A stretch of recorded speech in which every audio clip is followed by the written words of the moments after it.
Yo, what's going on guys? HyperX here, and today is another exciting video because we're going to be unboxing this sitting right behind me. That is the Collector's Edition for JoJo's Bizarre Adventure All-Star Battle R.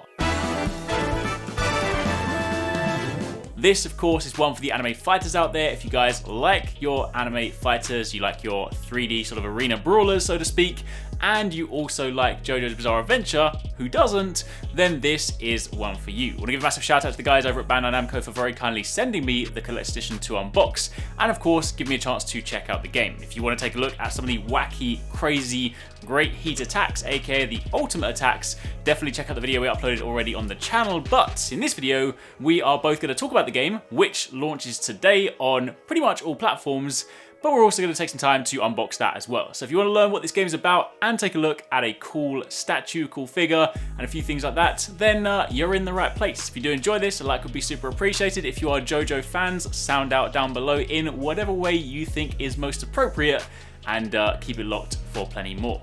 But to begin with, let's talk about the Collector's Edition. Of course, comes in this nice toolbox. It is worth noting, if you want to get this yourself, Bandai Namco are actually working with the game collection since it is JoJo's 35th anniversary, and it's also the 10th anniversary of the anime adaptation. This Collector's Edition actually sold out on all platforms on the official Bandai Namco e-store incredibly quickly. So if you do want to grab it, you're going to want to turn your attention to the game collection. I'll put a link to that in the description box down below in case you guys want to grab it if you are JoJo fans and you need this for your collection. But of course, when you take a look at it itself, the actual box itself shows some of the stuff that is inside it. Keep in mind, some of the items are digital, but the main reason you're going to be getting this one is because once you open it up, yes, you do of course have the game, which is a bunch of fun, and that's where you're going to spend most of your time, and again, we'll touch on that shortly.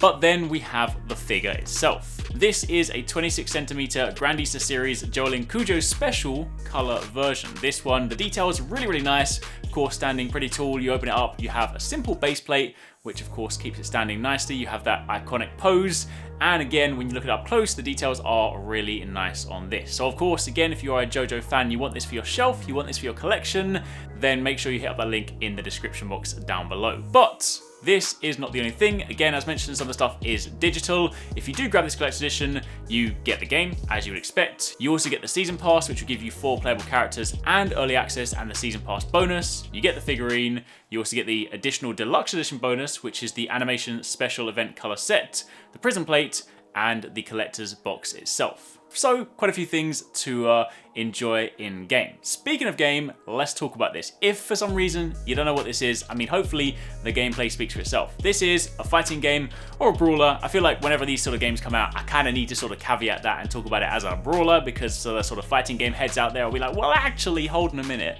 Anyway, regardless, however you want to refer to it, this is basically taking JoJo's Bizarre Adventure characters, putting them head to head, some of them that may never of course gone face to face, some of these matchups you will of course never have experienced in the series, but you can do that in the game. And this has a whopping 50 playable characters. Honestly, I feel like it's been a long time since I've seen a roster that big. Back in the day, think sort of SNK days or like Tatsunoko days, we used to have meaty character rosters. These days, I'm used to fighting games coming out and being like, you got 10 characters. So when I looked at this, and they were like, yeah, 50 playable characters. Oh my goodness, that is wild. I'm just saying, I'm glad that I have to unlock them all, because otherwise I would be here for a very long time. That being said, plenty of characters to dive into, and also plenty of modes. You have the All-Star Battle mode, which is actually really cool. You sort of have this panel system. If any of you guys sort of played Jump Superstars, Jump Ultimate Stars back in the day, you may sort of be familiar with the like panel structure. This one's a little different, but basically you can play out different fights from different sort of parts in the series, and they sort of go up in difficulty. They have different sort of modifiers on them. It's a cool way to basically just like jump in and battle if you don't just want to run through things like arcade mode. That being said, there is an arcade mode. You have your sort of standard 8 battle system. You also have an endless mode.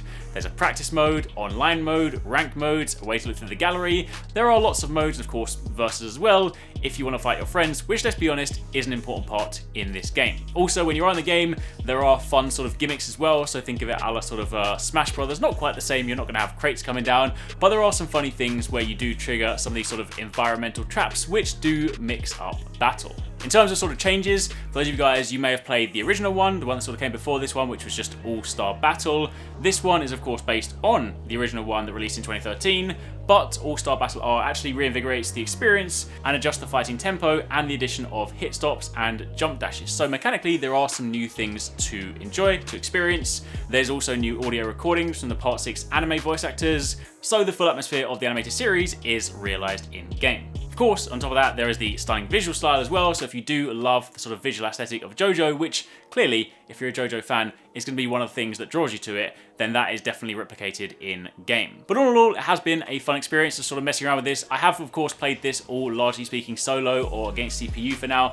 The fun with these kind of games definitely comes when you sort of sit down and play with the squad, you run through, have those matches, and you sort of pair up with your favourite characters. But for those of you guys that, again, like JoJo's Bizarre Adventure, and you want to sort of go toe-to-toe with your homies, then definitely consider checking it out. But that's pretty much it for the time being. Massive shout out again to Bandai Namco for very kindly giving me the Collector's Edition to unbox. If you guys want to grab it yourself, don't forget to hit up the game collection linked down below. And otherwise, if you missed some of our recent videos, you can check out one of these ones on screen. Do be sure to check out the Great Heat Attacks, the Ultimates, if you haven't seen those on the channel. And I'll catch you guys in the next one.